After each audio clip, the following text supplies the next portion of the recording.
神保町にある神保町クロス店主クロス太一です。今日はアンデス高原豚を使用した雲白肉をご紹介いたします。食材のご紹介をいたします。こちらがアンデス高原豚のバラ肉、鶏ガラのスープ、ネギ、生姜ですね。それではですね、調理をしていきたいと思います。真空パックにかけていきますので、こちらのバラ肉をですね、真空パックに入れていきまして、臭み消しで、ネギの頭、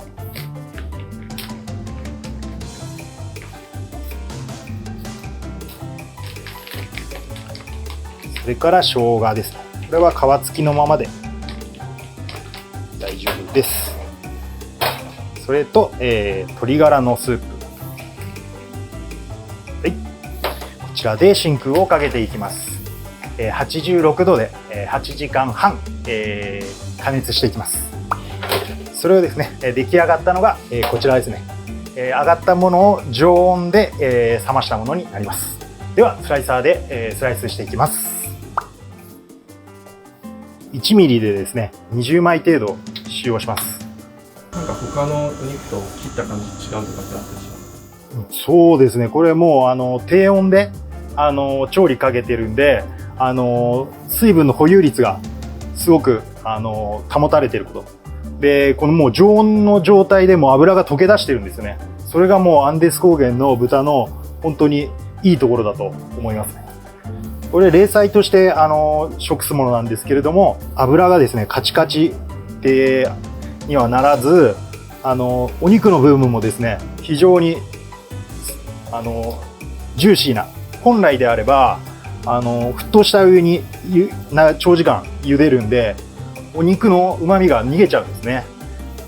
で、僕の場合は低温調理でお肉の旨味を極力逃げないような調理方法をしていますので、冷菜でありながらお肉はジューシーで脂もとろけるような、状態で仕上がっています。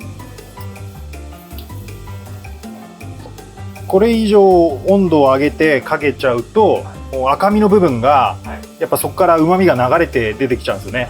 でそれ以上低いとですね脂身のところに熱が入っていかないんで硬い状態で仕上がっちゃうんで、86度がもう本当にギリギリの温度帯かなと思ってます。脂も美味しく食べれて赤身もその旨味が逃げない状態で保湿された状態でみずみずしいお肉の美味しさがですね召し上がれるのが86度です。ではラー油の、ご紹介をしていきます。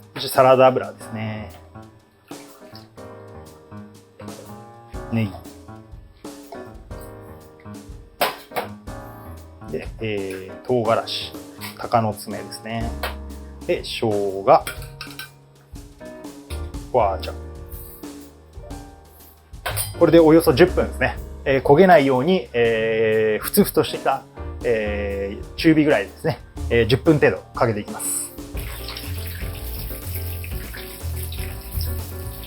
これぐらいですね経ってきたら、焦げないようにですね、苦味とえぐみが出ないように火をちょっと落として中火ぐらいですね、焦げないように、かき混ぜながら10分少々火にかけていきます。こちら朝天唐辛子ですね。こちらが、お酒になります。じゃあ焦がさないようにですね、最初入れていきましてかき混ぜます。でこのダマが少しできるぐらいでちょうどいいと思います。こんな感じでしょうか。今火入れてるものをですね抜いて油を高温にしていきます。仕上げの油を入れていきます。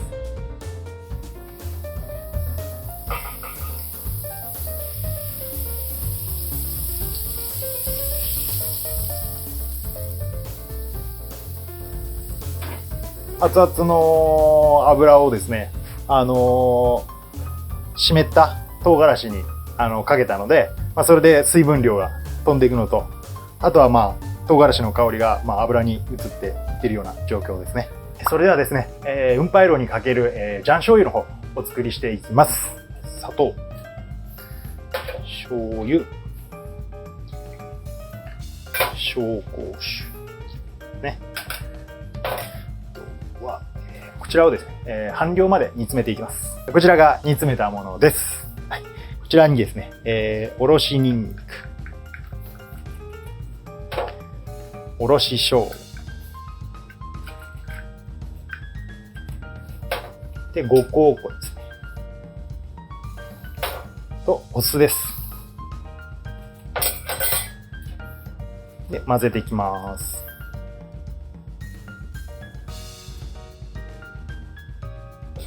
こちらが醤醤油になります。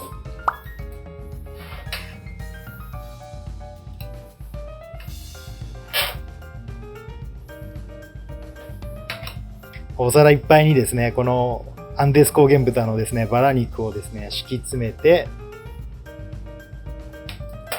付け合わせにですね、さっぱりと、させるために、きゅうりの、ね、薄切りをですね、添えまして、あとはですね、ラー油と、あと醤醤油を、かけて完成になります。こちらで、雲白肉の完成です。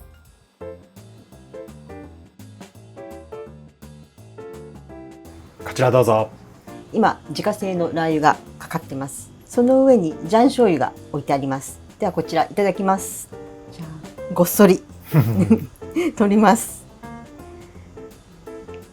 いや美味しそうですね。なんか豚の色がとても白が綺麗ですね。そうですね。薄切りにすることで、雲のような、はい、雲のように見えるということから、雲白肉という名前になってます。はい、この白い部分はやっぱり油が綺麗だから。そうですね。アンデス高原のやっぱり油だったりとか、はい、赤身の部分もですね、非常にジューシーに仕上がってますので、はい、ぜひお召し上がりください。うん、柔らかい。なんか嫌味がないですね。そうですね。やっぱりアンデス高原豚は自然の環境をすごく整えられてて、質の良いですね、肥料を与えられていますので、非常にですね肉の質がいいと思います。臭みもありません。これは中華料理の例祭で、よく出されるものだと思うんですけれども。ラーメン屋さんならではの工夫というかそういったところってありますか？そうですね。雲白肉は一般的にですと大きいブロック肉を大きな寸胴で長時間、煮て火を通すんですけれども、うちはですね低温調理にかけて、肉の旨味を最大限に生かすという、調理法として、低温調理を使わせていただいて、肉の旨味を逃がさない、それでいてしっかり豚の脂までですね美味しくいただける、温度で設定しております。それが86度。そうですね。86度で8時間半というところです。すごくしっとりしてるので、もう一般的に火を通して過ぎてしまうとお肉がもうパサパサで、油の旨味も逃げちゃってるような状態のものも中にはあるので、そこはすごく意識して調理させていただきました。先ほどきゅうりと醤醤油いただいたんですけど、またちょっと豚の方と趣が違ってコクがあって、でもきゅうりがさっぱりしてて、そうなんですよね。なのでこう合わせて食べるとちょうどいい感じですね。豚の旨味とあとはきゅうりのやっぱ清涼感ですよね。最後しっかり油を流してくれるようなきゅうりの清涼感、それがこう混在一体となってですね、いい前菜になってるんじゃないかなと思ってます。いや美味しいです。ありがとうございます。ありがとうございます。